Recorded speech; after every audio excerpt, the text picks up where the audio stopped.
Hello दोस्तों, नमस्कार दोस्तों। इसके पहले वाले वीडियो में हमने परसेंटेज का कुछ बेसिक बताया था, ठीक है ना। आज हम मल्टीप्लाइंग फैक्टर बताएंगे। चलिए, आप लोग तैयार हैं? चलिए शुरू करते हैं। देखिए, मल्टीप्लाइंग फैक्टर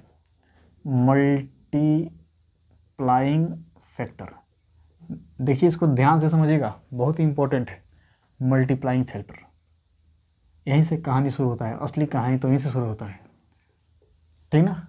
वो तो सब टेलर था, असली कहानी यहीं से शुरू होता है, मल्टीप्लाइंग फैक्टर। चलिए शुरू करते हैं। देखिए, सपोज 35% बढ़ा दिया जाए किसी संख्या में, ठीक है ना। मान लीजिए 35% बढ़ा दे रहे हैं, ठीक ना। तो 35% का मतलब क्या होता है, बताइए। 35% का मतलब क्या होता है? देखिए, पहले वाले आप क्लास देखे हैं तो स्टैंडर्ड मान हम लिखाए थे, स्टैंडर्ड परसेंटेज लिखाए थे। तो देखिए, 5% का मतलब होता है 1/20 होता है ना। ये तो 35 है तो 7 से गुना करना पड़ेगा, इधर भी 7 से गुना करना पड़ेगा, तो 7/20 हो जाएगा, ठीक है ना। यानी कि 35% का मतलब 7/20, 7/20 डायरेक्ट लिख देंगे, ठीक है ना। तो आप क्या समझे कि 35% का मतलब होता है 7/20, यानी ये वाला इनिशियल वैल्यू है। इनिशियल मतलब शुरुआती, इनिशियल मान है, ठीक ना। इनिशियल वैल्यू का मतलब क्या होता है कि भाई मूल्य यही है, बेस यही है, ठीक ना। कहने का मतलब कि 20 जो है ना, इसका 35% ही 7 के बराबर होता है। 20 का 35% ही 7 के बराबर होता है।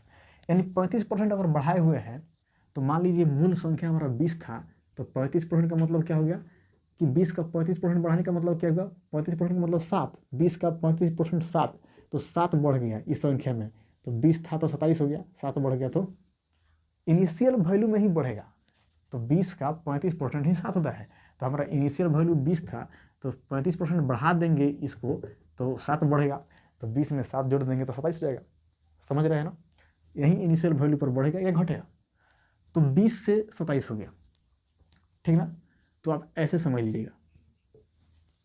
अगर एक बात याद रखिएगा, अगर कोई 35% संख्या बढ़ा देंगे, 7/20 हो गया, ठीक ना। तो किसी संख्या में अगर मतलब 35% बढ़ा दे रहे हैं तो वो अपने आप का कितना हो जाएगा? देखिए, इसका मल्टीप्लाइंग फैक्टर कितना हो जाएगा? 1 जोड़ देते हैं तो 20 एकम 20, अब 20 7 27, 27/20। कहने का मतलब किसी संख्या, अगर कोई संख्या 35% बढ़ा रहे हैं, कोई भी संख्या अगर 35% बढ़ा रहे हैं तो वो अपने आप का 27/20 गुना हो जाएगा। अब कैसे? देखिए, 20 हमारा संख्या था, तो भाई 20 को हम 35% बढ़ाए हुए हैं, राइट। ऊपर देखिएगा, 20 का हम 35% बढ़ाए हुए हैं। तो अगर 35% बढ़ाएंगे तो कितना गुना हो जाएगा? अपने आप का 27/20 गुना हो जाएगा।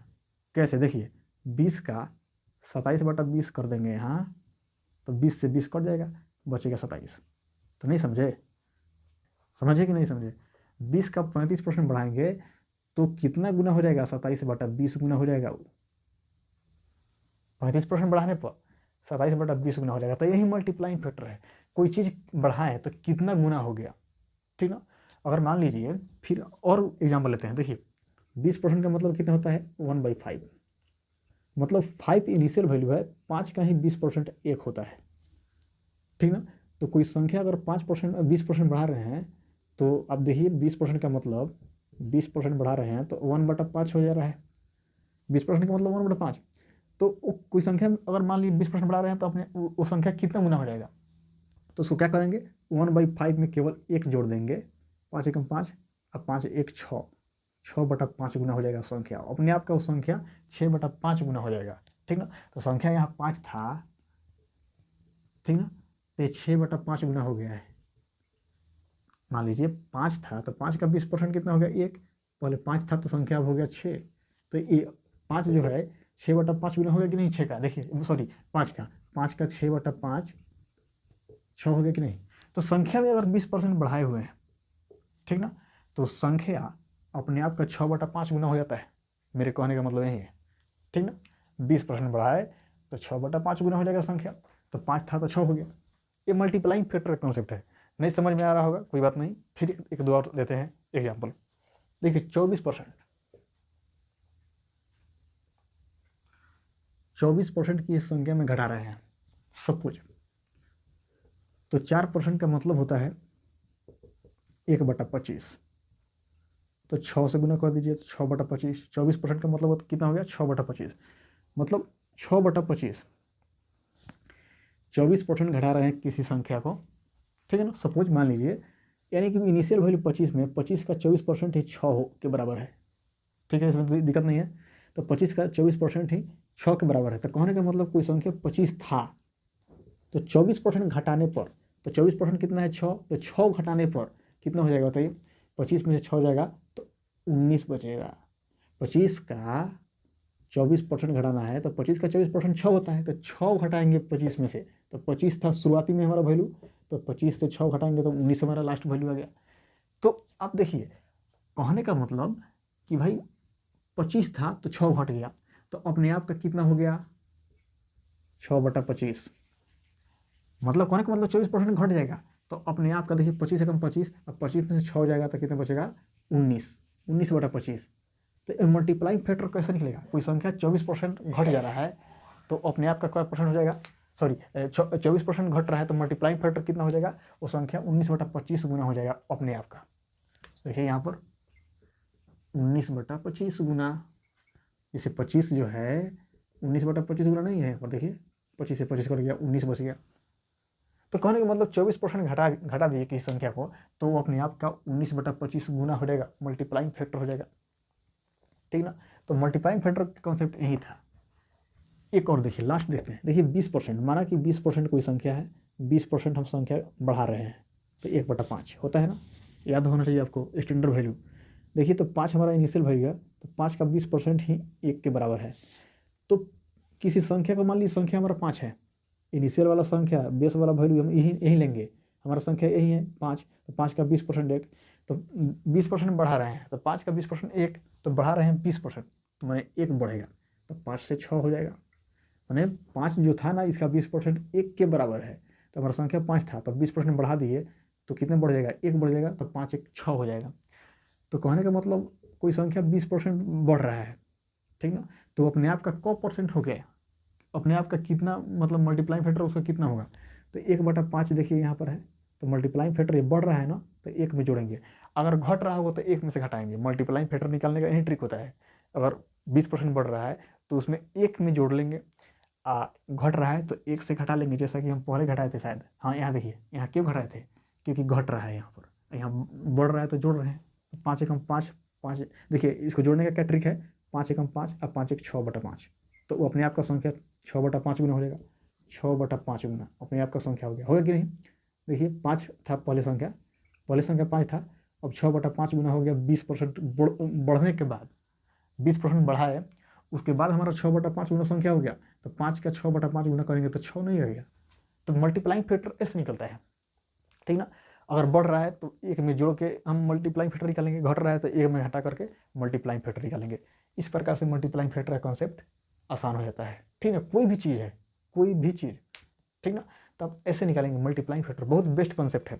अगर आप नहीं जानते हैं तो परसेंटेज क्या, कुछ भी नहीं बनेगा, रेशियो नहीं, परसेंटेज नहीं, कुछ नहीं, कहीं एक बहुत इंपॉर्टेंट कॉन्सेप्ट है, ठीक ना।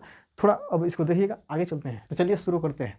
देखिए मान लीजिए इनिशियल वैल्यू है के, ठीक है ना, इनिशियल वैल्यू मान लेते हैं के है, मान लीजिए कोई वैल्यू हमारे पास के है। अब के में x% बढ़ाना है, के को x% बढ़ाना है, तो मल्टीप्लाइंग फैक्टर कितना हो जाएगा। के में x% बढ़ाएंगे तो सपोज देखिए, के में x% बढ़ाएंगे तो के तो होगा ही, और के का x% इतना हो जाएगा, इतना ही ना होगा। तो देखिए कॉमन लीजिए के, तो के कॉमन ले लेंगे तो यहाँ क्या बचेगा 1 + x%, के कॉमन ले लेंगे तो 1 + x% बचेगा, ठीक है। अब देखिए 1% का मतलब क्या होता है बताइए, 100% होता है। 1 अपने आप में 100% है, हम लिख सकते हैं समझाने के लिए। अब देखिए यहाँ, अब फिर x%, गुना कितना है के। अब देखिएगा यहाँ, तो आप क्या कर सकते हैं, अब 100 को तो हम अब क्या कर सकते हैं, 100 को 1% कर सकते हैं, या आप 100% को 1 ही लिखिए, 1 ही लिखिए, कोई दिक्कत नहीं है, या 1 को 100% लिखिए, दोनों बात सेम है, कोई दिक्कत नहीं है, दोनों बात सेम है। अब एक को आप एक लिखिए या एक को 100% लिखिए, क्योंकि 100% का मतलब क्या होता है, 100% मतलब 100% का मतलब बटा में 100, तो 100 से 100 कट गया, एक बच गया। तो 1% को 100 लिखिए, एक को 100% लिखिए, चाहे 100% को 1 लिखिए, दोनों बात सेम है। तो यहाँ पर देखिए, तो 100 प्लस एक्स इंटू के तो है, अब परसेंट बाहर ले रहे हैं, तो हो गया कि नहीं, कि 100 प्लस एक्स इंटू के परसेंट। कहने का मतलब कि अगर कोई संख्या इनिशियल में उसका मान के था, x% बढ़ाने के बाद कितना हो जाता है, देखिए 100 प्लस एक्स गुना के परसेंट, यही होता है। कोई भी वैल्यू है, अगर मान लीजिए उसमें x% बढ़ा देंगे, के वैल्यू हमारा इनिशियल वैल्यू है, तो x% बढ़ा देंगे तो अपने आप का कितना हो जाएगा, 100 प्लस x% गुना हो जाएगा। के हमारा इनिशियल वैल्यू था, फिर से समझिए, के हमारा इनिशियल वैल्यू था, x% बढ़ाए हैं तो 100 प्लस x% हो जाएगा, ठीक ना। तो इस तरह से होता है, ये हमारा मल्टीप्लाई फैक्टर इस तरह से निकलता है, देखिए यहाँ, ठीक ना। इस परसेंट को एक बार ऐसे भी लिख सकते हैं, 100 प्लस x%, यहाँ के लिख दीजिए, के का 100 प्लस x%, ऐसे भी लिख सकते हैं। तो आई होप कि आपको वीडियो समझ में आया होगा, अगर आया है तो मेरे चैनल को सपोर्ट कीजिएगा। Thank you very much.